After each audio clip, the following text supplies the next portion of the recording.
قرآن پاک کې الله رب العزت فرمایي یا ایها الناس ان وعد الله حق، چې اے د دنیا بر انسانانو د الله وعده چې دا حق د سچا دا، فلا تغرنکم الحیات الدنیا، وای تاسو د الله وعده چې دا حق ده، خدا غ د دنیا چې د ژوند چې کم دی داتې په دوکه کې نه واچي، د دې ستې دوکه نه سي، ولا یغرنکم بالله الغرور، او دا شیطان چې کم دی دا لعین دام تی په دوکه کې نه واچي، د دې د دوکې سبب ځان بچاوي. د دنیا یو مختصر ژوند لپاره الله پاک موږ را لېږلی او به بار بار په قرآن پاک کې مشتدار شولې دي چې دا بالکل مختصر وخت دی، یعنی په یو دغه کې راځي چې د قیامت ورځ 50,000 کاله ده، په یو روایت کې راځي 80,000 کاله ده. نو د هغه حساب مطابق د زموږ د دنیا د عمر مطابق دا حساب د ماهرینو حساب لګولې دي چې دا دنیا 2.5 منټه د دغه په مقابله کې، یعنی دومره مختصر وخت هغه کې موږ دومره غټي غټي منسوبې جوړو. ایو حدیث کې نبی علیہ السلام فرمایي من احب دنیاه اضر باخرته، وای کم سړی چې د دنیا سره محبت وکي، دنیا خپل مقصود او مطلوب جوړ کړه، یعنی بس هر څه دنیا دی آخرت ویر کی، اضر باخرته د سړی و خپل آخرت ته نقصان پیش کی. اندا سړی کم سړی چې دنیا مقصد جوړ کی چې بس هر څه دنیا ده، د سړی و خپل آخرت ته تاوان وروکي، آخرت خراب کی. من احب آخرته اضر بدنیاه، او چا چې به آخرت ته ترجیح ورکړه،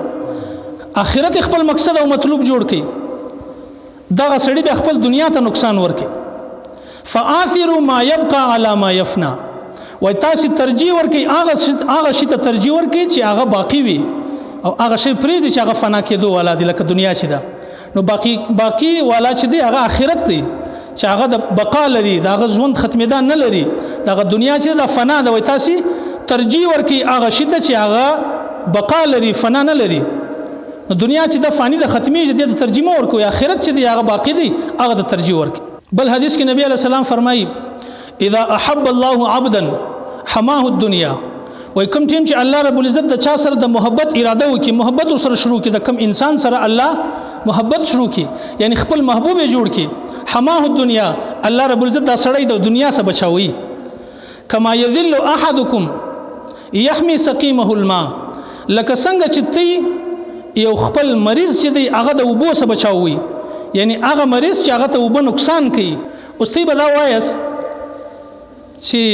دنیا بغیر خو نو ژوند نه کیږي، نو څه کوي؟ بس غرو ته بلاړ شو، په ځنګل کې کښینو، خیمه جوړه کو، بس حالت ذکر شو، بچا نرسه پریږدو. دغه مولانا رومي رحمت الله ډیر عجیب مثال ورکړی. مولانا رومي رحمت الله وای دغه دنیا چې ده د انسان ضرورت دی، کاروبار بم کوي، بچانو سره بم وخت لري، د دنیا چې کم کارونه دي، کم جایز کارونه دي هغه به ټول کوي، د دې بغیر د گزاره نشته. د اسمان خو پیسې نه راوړي، خامخا به خواري کاږي. د حدیثونو چې کم ټول ما وویل دا د هغه سړي په باره کې دي چې هغه دنیا محبت چې دی هغه زړه ته واچي، هر څه مقصد یې جوړ کړي، دغه لپاره د حدیثونو سخت نقصان دی. خو کم سړی اوس مولانا رومي رحمت الله وایي دا ټول کارونه به کوي. دغه مثال د یو کشتۍ سره ورکړی دی، وایي د انسان مثال د یوې کشتۍ دی او د دنیا مثال د اوبو دی. اوس دا کشتۍ چې دا بغیر اوبو نه چلیږي، یعنی دغه په میدان باندې کشتۍ روانه کروانیږي نه ځینو، کشتۍ فورا درېږي، هغه په اوبو کې هغه سفر کوي، دغه ترتیب دا دی جوړه شوې داسې ده چې هغه په اوبو کې سفر کوي. نو د اوبو بغیر د کشتۍ چې دا هغه نشي تللی، اوبه د دې ضرورت دي، شاوخوا اوبه یې د دې لپاره فایده ده، دا سفر پکې کوی شي. لیکن که داسې وشي چې دا اوبه راشي د دې په دا منځ کې ورواچي، نو د کشتۍ به څه حال هغه به ډوبه شي، ختم به شي، غرقه به شي. دغسې مثال د انسان ورکړی دی. وایي دا د دنیا ټول شیان د انسان ضرورت دی، دا به دی کوي، د دنیا کار به هم کوي، د بچانو سره به ملاویږي، خو شاوخوا به دا شیان لکه اوبه چې په کشتۍ باندې شاوخوا دغه شیان به شاوخوا ورته ګرځي دته. خو کم ټیم چې دغه د دنیا محبت په زړه کې واچوي، لکه اوبه چې په کشتۍ کې دننه واچوي، دننه چې کم ټیم دا محبت رالی، بیا د نقصان ورځې شروع شوي، دا سړی بیا په نقصان کې دی. حضرت علي رضی الله عنه فرمایي ایو قبرستان ته دغه شو، ایو ادري والا ته وایي وایي ستاسې څه حال دی؟ هغه خو نو قبر والا خو غږ نه کوي، دغه بعد به د خلکو ته وویل که دوی چیرې جواب وایي موږ به دوی ته ورته وایو ستاسې تلو بعده زموږ دا حالات د دنیا دا حال دي. اموالکم قسمت، ستی د تلو بعد ستی مالونه چې دغه ټول تقسیم سو ونساؤکم زوجت او ستی کور ولاوي چې کمی وي هغه ودونه وکړه د نور خلکو سره ودونه وکړه ودورکم سکنت او ستی چې په کومه بنگلو په کومه کورو کې اوسېدلس په هغه کورو کې نور خلکو رعایت شروع کړي نور خلکو هغه استعمال دا شروع بیا وای د خلکو ته متوجه سو د دنیا ولاته ارتحلت الدنيا مدبره وارتحلت الاخره مقبله وای دا دنیا چې د مستشاره ګرځي دا روانه د زمشته ورتحلت الاخره مقبله او اخرت چې دی هغه مخ روان دي چې یو ورځ مشتریږي اخرت په مخ راځي دنیا را سزي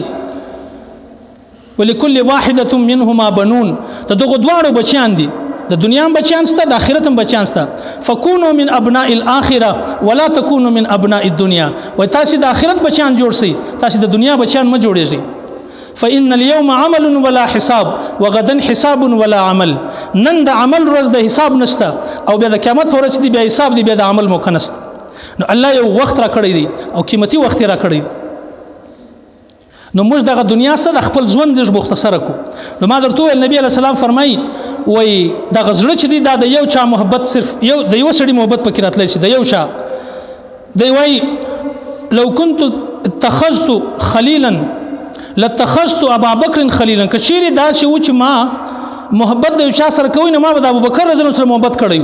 خو چونکه محبت صرف د الله سره کول پکار دی زما په زړه کې صرف د الله محبت دی د ابوبکر محبت دی هغه نه ځایږي نو یا به د دنیا محبت یا به د الله محبت او ما درته وایي دا دنیا اوس بعض خلک وایي چې دا ډیره دنیا دا چې دا نه ده صحیح